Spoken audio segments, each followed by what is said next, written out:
It's race day out at Circuit of the Americas, and we're going to show you the secret behind the success of one of the top teams racing around the track. The Austin airport likely going to see record-setting numbers for travel tomorrow. How many passengers are expected to fly out of AUS? And a full week of rain chances are heading this way. We'll talk about the timing and potential rainfall totals coming up. Good evening and thanks for joining us. I'm Avery Travis. Going on right now, several nonprofits have partnered with a local mosque to provide job opportunities and resources for refugees here in Austin. Organizers say around 400 people have come out to the hiring fair that's being held right now at the North Austin Muslim Community Center. They say they saw a diverse group of refugees from Afghanistan, Ukraine, and Africa who all fled violence and unrest in their home countries. Now, this was a chance for refugees to meet dozens of local employers from landscaping, hospitality, and medical fields to learn about English language classes and also to connect with other organizations that offer free services, supplies, and help. Many at today's hiring fair told us these types of events are desperately needed in our community, especially after just a few months ago, Texas' largest refugee resettlement agency, Refugee Services of Texas, announced it would permanently close due to some budget shortfalls. Tonight at 10, we're going to hear from both organizers and refugees at tonight's hiring fair, some who even say they left the event with a job. Well, turning now to the Israel-Hamas war. A second convoy of aid trucks is on its way to Gaza. At least 17 trucks entered the Egyptian side of the Rafah border crossing today, according to Egyptian security and humanitarian sources. This is a new round of aid, and it comes a day after 20 trucks carrying the first flood of supplies of food, water, and medicine entered the besieged enclave since the eruption of war between Israel and Hamas. Health officials have warned that residents need a steady supply of relief to combat the spiraling crisis. Meanwhile, a bipartisan group of U.S. senators is visiting Israel this week to meet with Israeli officials and to show their support. Leading the delegation of 5 Republicans and 5 Democrats is South Carolina Senator Lindsey Graham and Senate Foreign Relations Committee Chair Senator Ben Cardin of Maryland. At a press conference in Tel Aviv this morning, all expressed their, quote, disbelief at the atrocities that were committed by Hamas and saying that destroying Hamas is non-negotiable.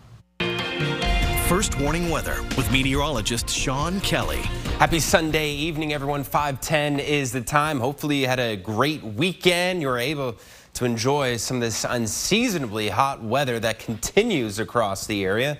We had a high temperature here in Austin at Camp Mabry, 89 degrees, and we saw a good amount of sunshine, but already starting to see a few clouds rolling on in. We'll continue to see those clouds increase in coverage here through the later part of the evening and into the overnight. Let's look at some of these temperature thermometer readings here. 88 in Llano, 87 in Horseshoe Bay. Metro temperatures as well, pretty similar for the most part. 88 in Lakeway. Up into Georgetown, we're at 87, 88 in Round Rock, and then out towards the east, we've got one reading there, looks like in Dale at 90 degrees. So a hot evening for you, and it's been pretty muggy, but believe it or not, it gets worse, and it's here to stay. The humidity is sticking around, but it looks like it'll finally pay off in a good way. We're talking about daily rain chances beginning overnight into the day tomorrow with periods of maybe even some heavy rain. We'll talk about more of this timing here and how much you could see coming up in First Warning Weather. Sean, thanks so much. It's been a busy day out at Circuit of the Americas for the Formula One U.S. Grand Prix. One of the top teams on the track, McLaren Racing, says the secret to its success actually starts with 300 engineers right here in Austin who've developed some AI software to maximize its F1 cars. Cadence Design Systems is a computational software company with an office here. Their staff can simulate the aerodynamics of McLaren's cars, which speeds things up in the testing and design phase because it's all done digitally. We have 2 elements of our racing. There's what happens at the racetrack and what happens back at the factory. It all starts at the factory, and that's where our relationship with Cadence begins. We're using AI in order to bridge that gap, to make designers more productive. McLaren and Cadence are already working together to design the 2024 version of their race car, which will make its debut during next year's race. Coming up in sports, we're going to have the latest on everything going on out at the racetrack today. But a heads up if you are traveling, we're going to have you brace for a busy airport as well. Austin's airport officials expect to set a passenger record. They're estimating they're going to see 32,000 passengers departing today, but the big day tomorrow, they're estimating 45,000 passengers. And that has the potential to break the current record for the busiest day, which was set after last year's Formula One weekend. That day saw over 42,000 passengers leaving from AUS. Keep in mind, officials say if you're flying out on any busy travel day, you should try to get to the airport at least 2.5 hours before domestic flight departures and 3 hours before any international flights. Well, with the first phase of Austin's light rail now approved and in development, Project Connect leaders say they're looking for volunteers to help with anti-displacement and equity matters. The Austin Transit Partnership is accepting applications right now for you to serve on its Community Advisory Committee. New CAC members will serve either 2 or 4-year terms, and they'll help weigh in on issues like land use and housing development along the project corridor. They're also going to assist as Project Connect's light rail plan undergoes some multi-year environmental and federal funding processes. Our goal in this process, in the application process, is to really ensure that we have a diverse representation that mirrors the diversity of Austin as a community as a whole. The CAC board is made up of 11 people from our community.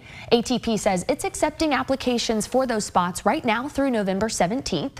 Our digital reporter Kelsey Thompson has more details on what's required on that application, as well as what's next for Project Connect. You can find that in this story right now on KXAN.com. A North Texas bus driver saves the life of a 7-year-old boy. How she saved his life and why his mother believes the driver was meant to save him. There may be a big Formula One race happening out at Circuit of the Americas, but these slow-moving, floppy-eared hounds are also taking on a race of their own.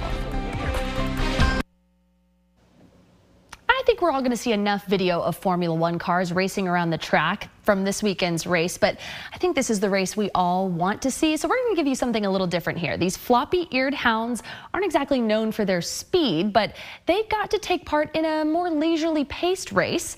This was the inaugural Basset Hound Grand Prix. This is my style. These short-legged racers competed for the title of Austin's fastest Basset today.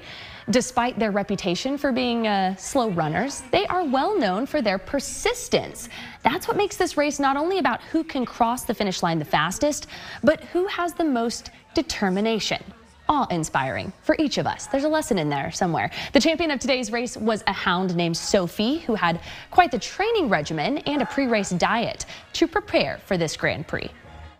We train, real good. We go to the park, have her run around. She eats a lot of pizza, steak, prime rib. We'll scratch it off the bone for her. She's Biggie bag with the nuggies. Biggie bag from Wendy's before I go to work. All these other dogs, they had all the pedigree foods. They had everything that they needed, but their head wasn't in the game, and that's why they lost. We call this news you can use. Keep those life lessons in mind.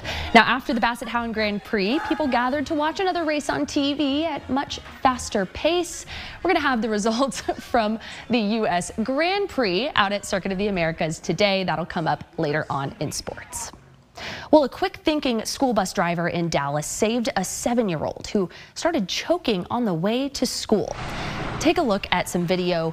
It shows the moment when 7-year-old Preston swallowed a quarter and began to choke. The first grader stumbled his way forward, holding his neck as a sign of choking, and moments later, the driver, Raquel Baker, jumped into action. She jumped off the bus outside a school, asked a parent to call 911, and then performed the Heimlich maneuver, freeing that quarter within seconds. It turns out Baker was actually just filling in on Preston's bus route that day, putting her in the right place at exactly the right time. She was there to save him that day. Told me yesterday, she said, all I wanted to do was save your child's life. That's the only thing that was running through my mind, is that I have to save him. I have to help him. Preston and his mom have since had the chance to reconnect with the driver in person and thank her for a heroic effort that they say their family will never forget.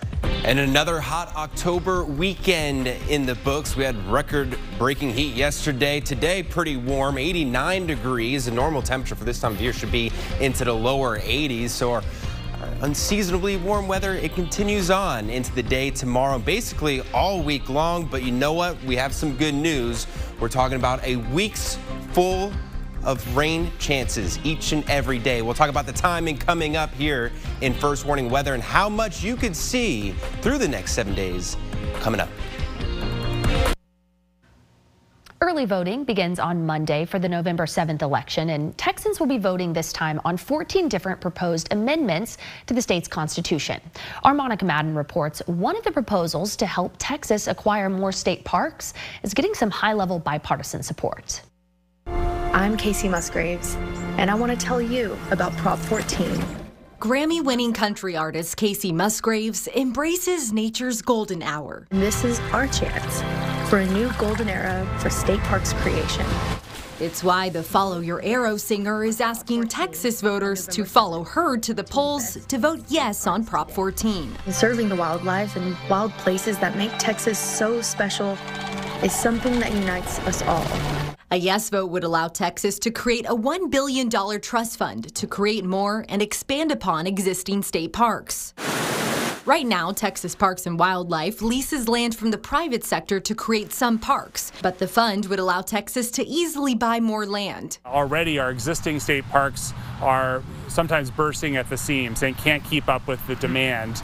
Advocates say the measure will be transformative as Texas's population booms and doesn't have enough green spaces to keep up with demand. Too many people have the experience in Texas where you have to plan many months ahead of time to book a campsite. We need to make it as easy as possible for people to get outside and experience the great outdoors. Lawmakers passed the proposal this session with overwhelming bipartisan support. We lose about 250,000 acres of open space, farmland, green space in Texas annually. And so this $1 billion investment in our quality of life is absolutely crucial. And note the funding comes from this session's major budget surplus. It does not raise your taxes. It may even save you tax dollars in the long run. Monica Madden, KXAN News. First Warning Weather with meteorologist Sean Kelly. Happy Sunday evening, everyone. It is still hot out there. Temperature of 87 degrees. Live look out in Coda as we are wrapping up a full weekend of racing. A lot of those spectators still lingering, but a lot of people heading home. Southeast winds 8 miles per hour. We're going to start to see increasing humidity and moisture and eventually paying off in a good way. We're talking about rain chances returning to the forecast. Now, it is hot out there, but it's not as bad as yesterday at this time, at least. We're good 6 to 10, even 11 degrees cooler out there. Still sitting at 87 in Marble Falls, 88 in Llano, 80 degrees in Flatonia, 88 in Cameron. And boy, do we need the rain. We are in that significant drought for each and every county here, whether it's extreme or exceptional drought. We are in a large deficit, and we need upwards of a foot of rain to really get us to where we need to be. But we'll take it one day at a time as we can here. We have a few spot showers down towards the south and east out near Fayette County.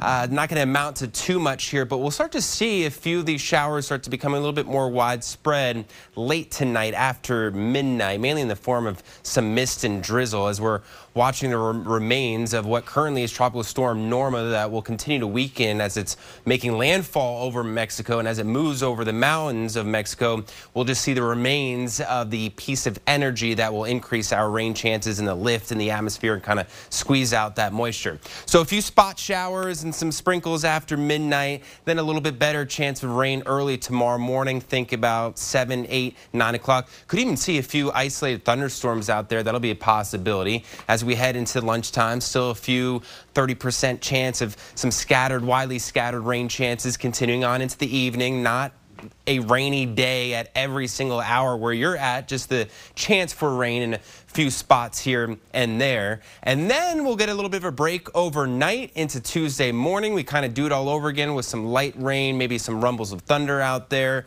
and then a little bit more widely scattered showers returning back into the forecast late in the day Tuesday. That continues on, and basically those rain chances roll on each and every day. Wednesday, we may see some quieter rain chances, but Wednesday night into Thursday, those rain chances increase back up. Could even see some heavy rain pushing back in Wednesday evening into Thursday. Those rain chances continuing on to Friday. So how much could we see?